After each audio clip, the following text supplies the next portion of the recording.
Moi, je voulais poser la question du télescopage du droit à connaître ses origines et à l'anonymat du don de gamètes, qui est là aussi ce télescope. Et on n'a pas beaucoup parlé du problème, mais je pense que c'est important aussi, le fait d'apprendre par exemple qu'on est atteint de telle ou telle maladie, qui peut être parfaitement asymptomatique. Et quand vous répondez à un questionnaire médical, ne serait-ce que pour faire un prêt, vous êtes censé répondre aux questions qui sont posées. Et ça peut se terminer par écoutez, on est désolé, mais on ne peut pas vous prêter quoi que ce soit. Et donc, voilà, il y a toute une exploitation aussi derrière extrêmement concrète et qui est très dommageable. On va finir par demander à plaider pour un droit à l'ignorance. Après. Non, il y a trop de questions. Il y a trop de questions, mais il y aura une suite. On est sur notre service après-vente, pas comme Darty 24 heures sur 24, mais tout comme. Allez-y. Oui, bonjour. Je suis venu de Belgique pour assister à ce débat intéressant. Donc je suis belge, mais je ne me soigne pas encore par thérapie génique. La première réflexion générale que je voulais dire, c'est les progrès. La question qui se pose ici, comme partout finalement, c'est est-ce que nous sommes pour des progrès technologiques utiles à tous et qui ne sont pas opposés aux progrès en matière sociale, ils sont complémentaires ces progrès. J'ai entendu toute une réflexion sur les intérêts financiers. Ben, les intérêts financiers, il faut faire attention, il y a aussi des intérêts financiers tout à fait considérables pour s'opposer aux progressions technologiques. Il y a des gens, la peur, ça se vend bien. La peur, ça se vend bien. Le fait d'avoir des gens malades, ça se vend bien aussi. Et donc le fait de ne pas utiliser notamment des thérapies géniques pour lutter contre les maladies, ça se vend bien aussi. Pour le moment, quelle est la maladie génétique que nous avons tous en fait ? 90% des décès dans le monde, c'est les maladies, dans un pays comme la France, ce sont les maladies liées au vieillissement.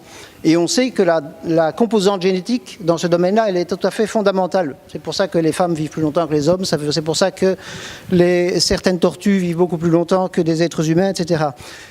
Une des questions donc vraiment extrêmement importantes de ces prochaines années, c'est est-ce que nous allons pouvoir, par thérapie génique ou par d'autres moyens, trouver des méthodes pour vivre beaucoup plus longtemps en bonne santé, voire un jour sans limitation de durée. Donc moi je suis membre de l'association française transhumaniste, Technoproc, on a eu des contacts, et je fais partie de ces gens de plus en plus nombreux qui pensent qu'on peut y arriver.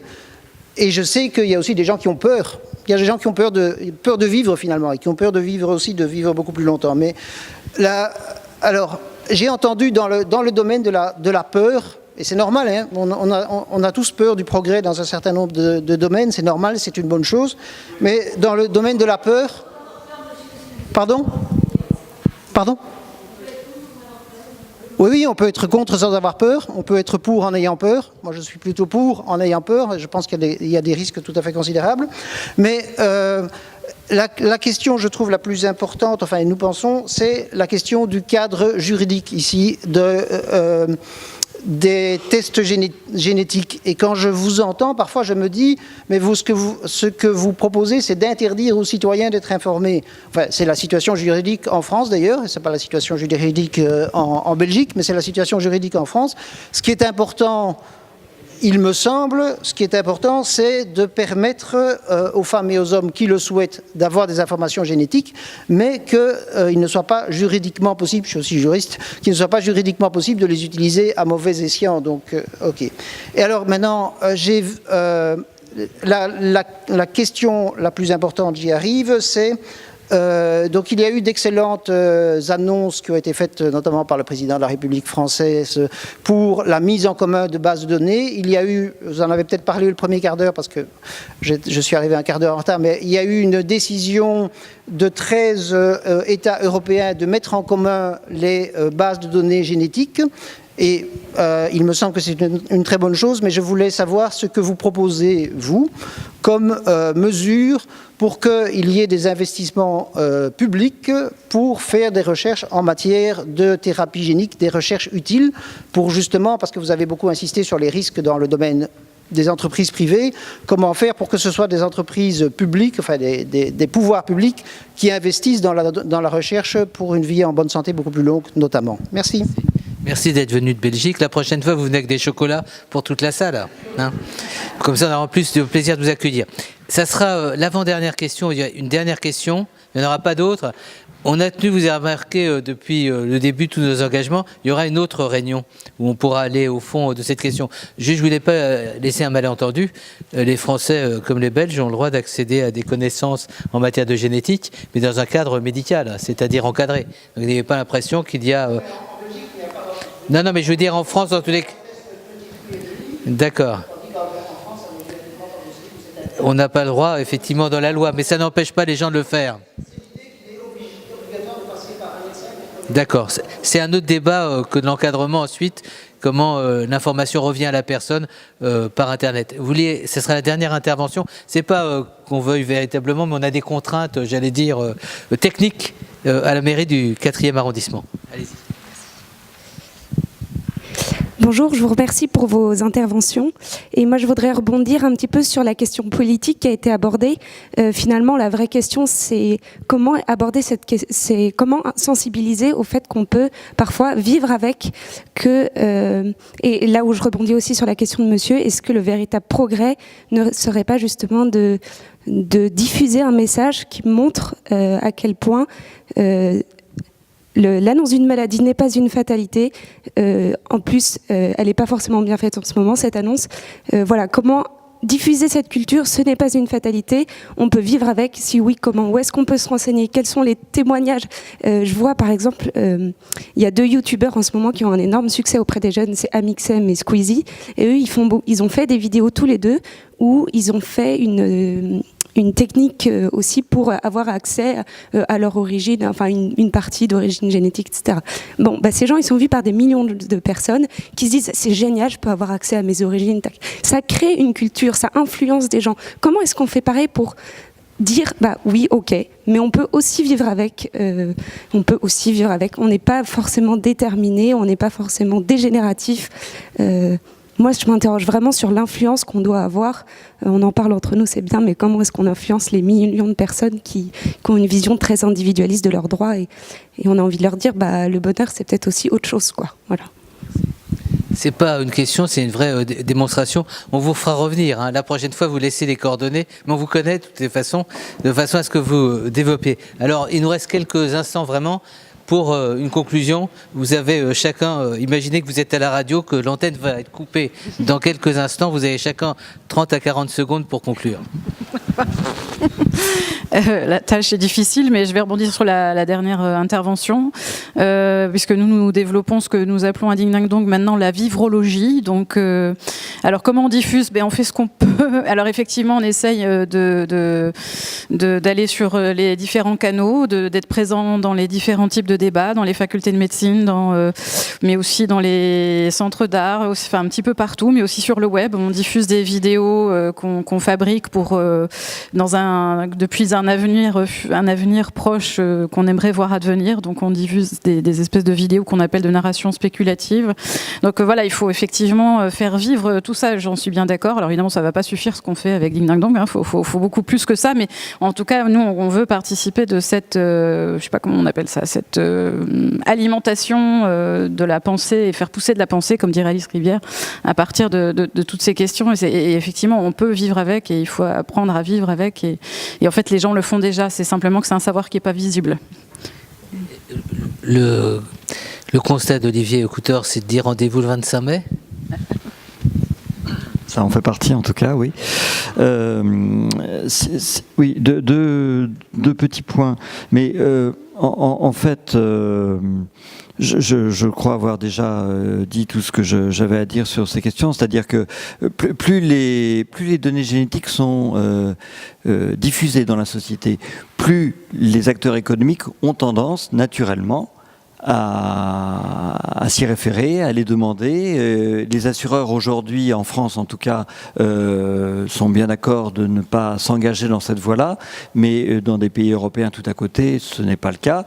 Et on entend régulièrement la petite sirène que le contrat d'assurance suppose une égalité d'information entre les deux partenaires. Si l'un des partenaires connaît l'information, il est impossible d'interdire à l'assureur l'assureur de la demander. Voilà, on entend ce genre de petite sirène. Donc le système de la diffusion, encore une fois, des données génétiques, quel que soit le motif, crée une demande sans cesse croissante. Voilà. Et quant au second point, je crois effectivement, un juriste préfère toujours un droit effectif, d'application effective, qui limite les dégâts, qui préserve les intérêts majeurs, plutôt qu'un droit théorique que l'on n'est pas en mesure de respecter. Donc vous avez un bout de la réponse que j'ai essayé de donner tout à l'heure. Merci. Alors, si l'assureur en plus vous dit que votre prime baissera parce que vous aurez été soumis à un certain nombre de tests, vous voyez, on ne va pas rentrer dans cette dialectique, mais il y a aussi des assureurs qui disent à un moment donné on ne pourra plus assurer plus personne, parce que finalement il y aura tellement de susceptibilité d'eux qu'on sera bloqué. Catherine, vous vouliez... Moi, sur cette histoire d'assurance, ce que je vois, c'est pour que la plupart des maladies fréquentes, les maladies cardiovasculaires, le diabète, enfin pas le diabète du jeune, etc. Mais en fait, l'histoire familiale, qui a été malade dans votre famille, c'est plus informatif que la génétique telle qu'on sait la faire aujourd'hui. Donc de toute façon, les assureurs, ils ont le droit de vous poser des questions sur l'histoire familiale. Alors, vous êtes censé y répondre de bonne foi. S'ils arrivent à montrer que vous avez menti, que votre mère est atteinte de diabète, voilà. Enfin, globalement, cette information-là est beaucoup plus informative que l'information génétique. Donc, je pense que de ce côté-là, d'ailleurs, les pressions sont assez limitées. Mais ceci dit, je vais peut-être finir sur cet exemple. J'ai été, il y a quelques années, pas très longtemps, 2-3 ans, je ne sais plus, sollicitée par une mutuelle.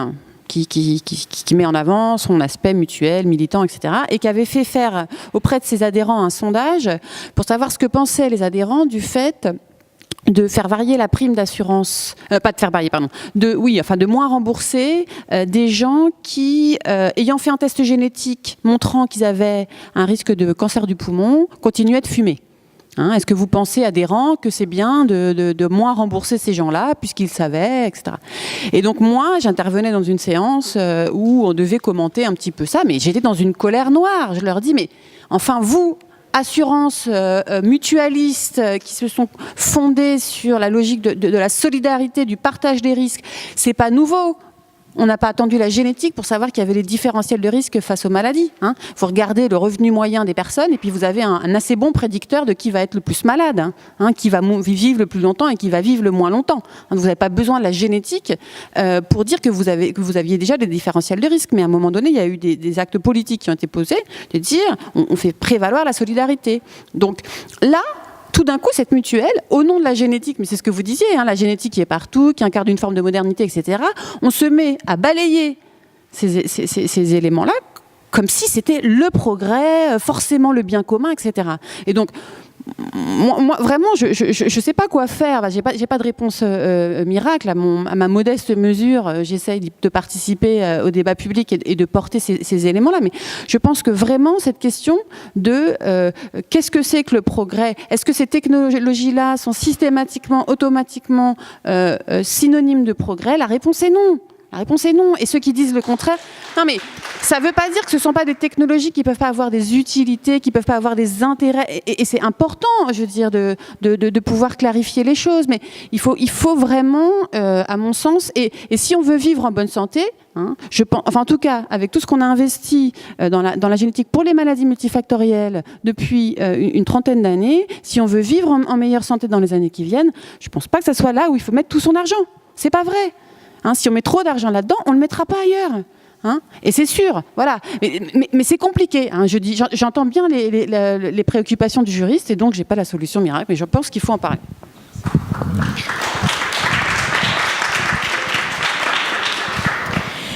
Juste pour dire quelques mots, je crois que ce que exprime aussi monsieur avec l'association Transhumanisme, ce qu'ont exprimé beaucoup de gens, c'est la tension entre d'un côté la question de la responsabilité individuelle et de la propriété individuelle de ces données.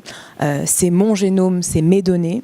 La question qu'en même temps, ce que vous disiez très très bien, en fait mon génome, ça n'est jamais que mes données, c'est aussi les données d'autres, c'est les données d'autres membres de ma famille, c'est les données qui vont servir à identifier des groupes différents auxquels j'appartiens et donc il y a quelque chose qui me dépasse dans mon génome et qui dépasse la question de ma propriété et qui donc n'est plus simplement ma responsabilité mais celle des autres et puis celle du rôle de l'État en tant que protecteur ou pas ou au contraire que responsabilisateur des individus face à leurs risques, à leur patrimoine et à aux utilisations ludiques ou pas qu'ils veulent en faire. Et c'est là où probablement la législation, en tout cas dans le débat des lois de bioéthique, peut probablement en tout cas pas uniquement effectivement interdire, mais probablement doit proposer des cadres dans lesquels certains usages sont possibles, avec effectivement le maximum de protection. Vous parliez d'autodestruction, si j'ose dire, des données dès qu'elles ont été utilisées, pourquoi pas, mais peut-être qu'effectivement, proposer des cadres, c'est aussi ça. Et effectivement, le dernier point, mais ça on l'a tous dit, c'est l'éducation et la diffusion d'une contre-culture citoyenne sur ce que c'est que ce génome et quel type d'informations on peut vraiment en tirer. Voilà. Merci. Et je présente mes excuses aux personnes qui n'ont pas pu intervenir. Je leur fais confiance, elles sauront intervenir la prochaine fois. On verra avec l'équipe de reprendre le flambeau de ce débat. Mais alors, pour les malheureux, vous irez sur Cairn, puisque vous pouvez voir aussi la revue sur Cairn. Et il y a l'introduction qui est assez intéressante. Il y a un regard croisé, et le titre est le suivant, « Intégrité scientifique ». Un retour à la morale dans les sciences, point d'interrogation. Et c'est vrai qu'en écoutant ces débats, d'abord, je voulais vraiment remercier, c'est la censure ou c'est la concurrence. Voilà, je voulais juste vraiment remercier nos intervenants qui ce soir en particulier ont été brillantissimes dans la clarté des propos et dans la vigueur de leurs propos. Vraiment, merci. Et puis vous dire, du point de vue, là, quand on vous regarde, on est assez rassuré, la bioéthique a beaucoup d'avenir. Si vous accaparez ces questions, si vous voulez les approprier, on a vu à travers ces rencontres que les gens ont envie vraiment de faire ces questions, leurs questions, je pense qu'on est assez rassuré pour le débat qui va suivre. Il y a la fin des états généraux en termes de moments de rencontre. Pour nous, on va les prolonger. Mais il y a surtout ce qui va se passer dans les mois qui viennent, c'est-à-dire le débat parlementaire, les arbitrages. Et j'ai l'impression que beaucoup de gens dans la salle seront au rendez-vous de cette forme de rencontre qui pourrait être, à mon avis, assez, je sais pas si on dit Coca-Cola ou Pepsi, mais en tous les cas, qui aura pas mal de bulles. Voilà, bonne soirée à tout le monde et on se dit à bientôt pour la suite de nos aventures.